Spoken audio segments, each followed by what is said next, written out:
अस्सलाम वालेकुम नाजरीन, मैं हूं मियां अकील अफजल और आप देख रहे हैं मेरा यूट्यूब चैनल।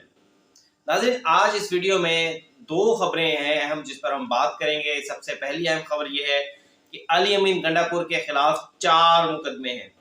इन चार मुकदमात की तफसीलात आज मैं आपके साथ शेयर करने जा रहा हूँ। 4 मुकदमात क्या है, इनकी तफसीलात क्या है। और दूसरी खबर ये है जो कि इंतहाई अहम खबर है, जिसने पूरे मुल्क को हिला के रख दिया। वो खबर है चीफ जस्टिस काजी फाहिद ईसा ने सुप्रीम कोर्ट के 8 जजेस का एहतसाब शुरू कर दिया है। ये खबर क्या है, इसकी तफसीलात क्या है, आपके साथ शेयर करने जा रहा हूँ। आज का व्लॉग ये इंतहाई अहम होगा, पूरा लाजमी सुनिएगा इसको।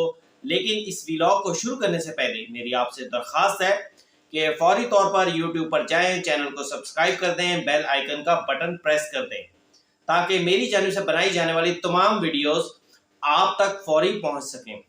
अब नाज़रीन, बाकायदा आज की वीडियो का आगाज़ करते हैं। सबसे पहले अली अमीन गंडापुर के खिलाफ 4 मुकदमे। जी बिल्कुल, अली अमीन गंडापुर के खिलाफ मुख्तलिफ औकात में मुकदमात जो है वो अंदराज होता रहता है। आज अली अमीन गंडापुर के खिलाफ 4 मुकदमात की समाअत हुई है। अली अमीन गंडापुर इन 4 मुकदमात में, पहले मुकदमात में वो इंसदाद दहशत गर्दी की अदालत में हुआ है। थाना I-9 में ये मुकदमा दर्ज हुआ था। जज ताहिर अब्बास सिपरा ने जो है वो इस मुकदमे में समाअत की। इस मुकदमे में सिर्फ अली अमीन गंडापुर ही नहीं, उनके साथ दीगर पाकिस्तान तहरीक इंसाफ के रहनुमा भी शामिल थे।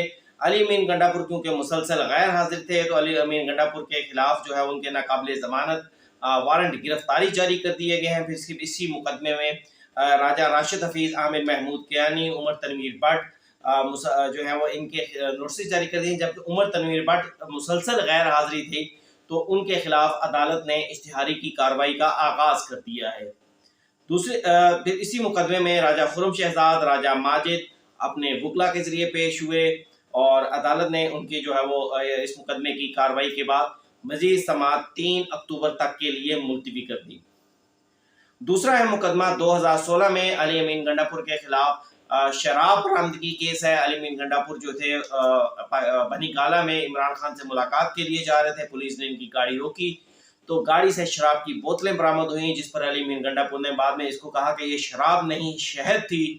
तो आप वो मुकदमा 2016 से अभी तक अली अमीन गंडापुर के खिलाफ चल रहा है। इस मुकदमे की समाअत जज शाइस्ता कुंडी ने की और इस मुकदमे के समाअत के 2 हिस्से हैं। पहला जब समाअत हुई तो जूनियर वकील अदालत में पेश हुए। उन्होंने अदालत को बताया कि अली अमीन गंडापुर के जो वकील हैं, मरकजी वकील, वो केस के वो दूसरी इंसदाद दहशतगर्दी की अदालत में पेश हो रहे हैं, इसलिए कुछ थोड़ी देर का इल्तवा चाहिए। जिस पर जज साहबा ने कहा कि ठीक है, इस मुकदमे को 11 बजे दोबारा सुन लेंगे। और 11 बजे के बाद जब इस मुकदमे की दोबारा समाअत हुई तो अली अमीन गंडापुर के जो वकील थे वो पेश हुए। उनकी जानिब से हाजिरी, अली अमीन गंडापुर की हाजिरी की इस्तिस्ना की दरख्वास्त दायर की गई और उन्होंने मौक़िफ़ अपनाया कि रियासत आज हमारे खिलाफ जाबिर बन चुकी है, रास्ते बंद हैं, अली अमीन गंडापुर पेश नहीं हो सकते। जिस पर अदालत ने इस्तफसार किया कि क्या आपके पास हेलीकॉप्टर नहीं है। तो उन्होंने कहा, वकील साहब ने कहा कि जनाब हेलीकॉप्टर तो है, लेकिन एविएशन हमें इजाज़त नहीं देती उसको लैंडिंग करने की। फिर उन्होंने ये भी मौक़िफ़ अपनाया वकील साहब ने कि जनाब 16 साल से ये मुकदमा चल रहा है, अली अमीन गंडापुर हमेशा अदालतों में पेश होते हैं, अदालतों का एहतराम करते हैं। जिस पर जज साहबा ने तंज़िया कहा, बिल्कुल अली अमीन गंडापुर पेश भी होते हैं और उनकी दरख्वास्तें भी आती हैं। अब उसके बाद जज साहबा ने इस्तफसार किया कि क्या अली अमीन गंडापुर आज लाहौर हैं। तो उनकी जानिब से कहा कि नहीं, अली अमीन गंडापुर आज लाहौर नहीं जा सकते क्योंकि रास्ते बंद हैं। हालांकि हम सब ने देखा कि अली अमीन गंडापुर लाहौर गए और अपने पूरे प्रोटोकॉल के साथ गए और रास्तों की बंदिश भी लाहौर तक कम से कम नहीं थी। फिर इसके बाद जज शाइस्ता कुंडी ने कमरा अदालत में समाअत के दौरान जो सहाफ़ी हजरात थे उन्हें बाहर निकाल दिया और कहा कि मुझे प्रोसिक्यूशन और वकला से कुछ बात करनी है। ये वैसे एक अजीब सी बात थी कि जज शाइस्ता कुंडी ने इससे पहले भी यही रवैया मीडिया के साथ अपनाया।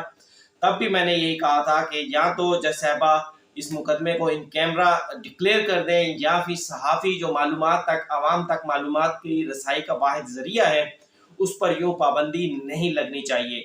लेकिन बहरहाल जब बाहर वकील साहब दोबारा आए तो उन्होंने मीडिया को बताया कि जज शाइस्ता कुंडी ने इस मुकदमे की समाअत से माजरत कर ली है और इस मुकदमे को एडिशनल सेशन जज के पास, डिस्ट्रिक्ट एंड सेशन जज के पास भिजवा दिया है और 5 अक्टूबर का अब इसकी समाअत वहीं पर होगी। अब नाज़रीन आते हैं तीसरा बड़ा मुकदमा अली अमीन गंडापुर के खिलाफ। जुडिशल कम्प्लेक्स में जब इमरान खान की पेशी थी तब जुडिशल कम्प्लेक्स में शीशे मीशे तोड़ दिए गए थे, पथराव किया गया था पुलिस पर। तो इंसदाद दहशतगर्दी अदालत के जज ने इसकी समाअत की और अली अमीन गंडापुर की जमानत कबल गिरफ्तारी की जो दरख्वास्त थी उसे खारिज कर दिया गया। ताहिर अब्बास सिपरा साहब जिन्होंने दूसरे मुकदमे की भी समाअत की थी, उन्होंने ही इस मुकदमे की समाअत की। अली अमीन गंडापुर के वकील ने मौक़िफ़ अपनाया कि जज साहब जो है वो अली अमीन गंडापुर साहब को मौका दिया जाए, वो पेश हो जाएंगे। जिस पर जज साहब ने कहा कि बगैर किसी वजह के हर मरतबा आपको रिलीफ नहीं दिया जा सकता। पिछली दफ़ा भी आपकी मर्जी की तारीख दी थी लेकिन आज भी अली अमीन गंडापुर पेश नहीं हुए, इसलिए अदालत ने उनके ज़मानत कबल गिरफ्तारी की जो दरख्वास्त थी उसको खारिज कर दिया। अब इसके ऊपर रिव्यू भी वैसे हो सकता है। चौथा मुकदमा जो था इंतहाई अहम है। अली अमीन गंडापुर की एक ऑडियो लीक हुई थी जिसमें वो जलसे के हवाले से कोई बंदूकों वगैरह की भी बात कर रहे थे। तो उस ऑडियो लीक केस में अली अमीन गंडापुर जो है वो उनके मुकदमे में आज भी वो पेश नहीं हुए। उन्होंने वहाँ पर हाजिर से इस्तिस्ना की दरख्वास्त दायर की। तो अदालत ने हाजिर से इस्तिस्ना की दरख्वास्त, जज अब्दुल गफूर काकड़ साहब ने हाजिर से इस्तिस्ना की दरख्वास्त को मंजूर कर लिया और समाअत 5 अक्टूबर तक के लिए मुलतवी कर दी। अब नाज़रीन आते हैं असल खबर पर, असल बड़ी खबर पर। जैसा मैं अपने व्लॉग में पहले भी कहता रहा हूँ कि सुप्रीम कोर्ट ऑफ पाकिस्तान के 8 जजेस ने 12 जुलाई का फैसला तो जारी कर दिया, लेकिन ये फैसला जो है वो मुश्किल होगा मुस्तकबिल में इस फैसले को बचाना। अब जब एक गलत काम किया जाता है तो फिर उसको बचाने के लिए आगे मजीद गलतियां की जाती हैं। ये हमारे बुजुर्गों से हमने सुना है कि एक झूठ बोलोगे तो उसको झूठ को छुपाने के लिए मजीद 100 झूठ बोलने पड़ेंगे। ये बात हमने सुन रखी है। ऐसा ही कुछ मामला सुप्रीम कोर्ट ऑफ पाकिस्तान में भी हो रहा है। एक फैसला तो जारी कर दिया गया 12 जुलाई को, अक्सरियत की बुनियाद के ऊपर पाकिस्तान तहरीक इंसाफ को पार्लिमानी पार्टी डिक्लेयर कर दिया गया। पाकिस्तान तहरीक इंसाफ को सीटें देने का हुक्म दे दिया गया। फिर उसके बाद एक मजीद इसी नवीयत का एक फैसला आया जो कि पार्लिमान को, कानूनदानों को, वकला को हजम नहीं हो रहा। और उस फैसले में ये कह दिया गया कि पाकिस्तान तहरीक इंसाफ ना सिर्फ पार्लिमानी जमात है और इसके जो 80 अरकान थे वो तमाम के तमाम पाकिस्तान तहरीक इंसाफ के हो चुके, वो अब पाकिस्तान तहरीक इंसाफ के मेंबर्स हैं। तो अब इलेक्शन कमीशन, सुप्रीम कोर्ट और स्पीकर असम्बली, इन तीनों के दरमियान एक कशमकश चल रही है और इलेक्शन कमीशन सेंटर है इस सारी इस कशमकश का। और दोनों जानिब से एक तरफ पार्लियामेंट कह रही है कि जनाब ये सीटें कानून के मुताबिक असम्बली में मौजूद जमातों को दी जाएं, दूसरी जानिब सुप्रीम कोर्ट कह रही है कि नहीं, कानून के मुताबिक नहीं, हमारे फैसले के मुताबिक ये सुप्रीम कोर्ट ये पाकिस्तान तहरीक इंसाफ को दी जाएं। अब जब 14 सितंबर को ये फैसला जारी हुआ था तो उस फैसले पर अगर मेरी उस रोज की आप वीडियो देखें, मैंने उस फैसले पर भी बहुत सारे सवालात उठाए थे। तो आज कुछ उसी फैसले से मुतल्लिक चीफ जस्टिस काजी फायद ईसा ने रजिस्ट्रार सुप्रीम कोर्ट से 9 सवालात पूछ लिए हैं। बुनियादी तौर पर ये जो चीफ जस्टिस काजी फायद ईसा को एडिशनल रजिस्ट्रार सुप्रीम कोर्ट की जानिब से एक खत लिखा गया था रजिस्ट्रार सुप्रीम कोर्ट को, जिसमें बताया गया था कि मीडिया पर ऐसी कुछ खबरें चल रही हैं लेकिन हमें इस मुकदमे की समाअत, इस मुकदमे के मुकर्रर होने, इस मुकदमे के वेबसाइट पर जारी होने के हवाले से कुछ आगाही नहीं है। यानी पंजाबी कहते हैं ना, बार काम पै गया और दफ्तर वाले ने इलम ही नहीं गा। तो वही बात हुई। तो उसके ऊपर रजिस्ट्रार सुप्रीम कोर्ट ने ये नोट बनाकर चीफ जस्टिस काजी फायद ईसा के सामने फाइल पुट अप की, जिस पर चीफ जस्टिस काजी फायद ईसा ने 9 सवालात इस फैसले से मुतल्लिक पूछ लिए। और ये 9 सवालात जो हैं ये आसानी से हजम होने वाले नहीं हैं। पहला सवाल नंबर 1, ये दरखास्तें पाकिस्तान तहरीक इंसाफ ने और इलेक्शन कमीशन ने कब दायर की थी? सवाल नंबर 2, ये पाकिस्तान तहरीक इंसाफ और इलेक्शन कमीशन की दरखास्तें supreme court practice and procedure act के तहत कमेटी के सामने क्यों पेश नहीं की गई? सवाल नंबर 3, समाअत के लिए क्या ये दरखास्तें मुकर्रर हुई, क्या कोई काज लिस्ट जारी हुई? सवाल नंबर 4, क्या फ्रीकैन को नोटिस जारी किए गए या अटॉर्नी जनरल फॉर पाकिस्तान को नोटिस जारी करके सुना गया? सवाल नंबर 5, किस कमरा अदालत में और किस चैम्बर में कहाँ ये समाअत हुई? सवाल नंबर 6, हुक्म सुनाने के लिए काज लिस्ट जारी क्यों नहीं की गई? सवाल नंबर 7, सवाल नंबर 7 ये है कि हुक्मनामा क्यों नहीं सुनाया गया, क्यों जारी किया गया, बाकायदा क्यों नहीं सुनाया गया?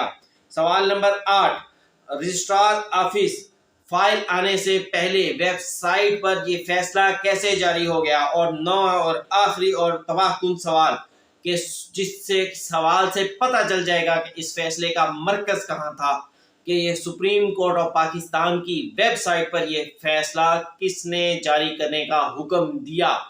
तो नाज़रीन, ये 9 सवालात जो है ये हजम होने वाले सवालात नहीं है, और इससे जाहिर होता है कि चीफ जस्टिस काजी फायद ईसा जो कि कहीं पर भी लाकानूनियत और गैर आईनी चीज़ों को बर्दाश्त नहीं करते, तो उन्होंने इस हवाले से सुप्रीम कोर्ट के अंदर भी इस पहले जस्टिस अली अमीन गंडापुर के हवाले से उनके खिलाफ कार्रवाई करके और फिर उन्हें निकालने पर यह चीज़ साबित की कि चीफ जस्टिस काजी फायद ईसा सुप्रीम कोर्ट के मामलात को आइन और कानून के मुताबिक चलाना चाहते हैं।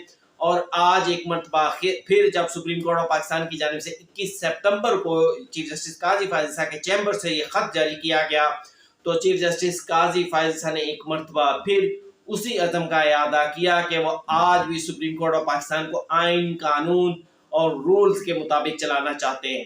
देखते हैं रजिस्ट्रार ऑफिस अब इस पर चीफ जस्टिस काजी फायद ईसा को क्या जवाब देता है। आपको जो भी खबरें होंगी उनसे अपडेट रखूंगा। मेरा वीडियो आज का कैसा लगा कमेंट्स में जरूर बताइएगा। चैनल को लाइक कीजिएगा, सब्सक्राइब कीजिएगा और शेयर करना बिल्कुल मत भूलिएगा। एक सवाल जाते जाते आपके लिए छोड़ता हूं कि क्या चीफ जस्टिस काजी फायद ईसा इन 8 जजेस का एहतसाब करने में कामयाब होंगे या नहीं? कमेंट्स में जरूर बताइएगा। अल्लाह हाफिज।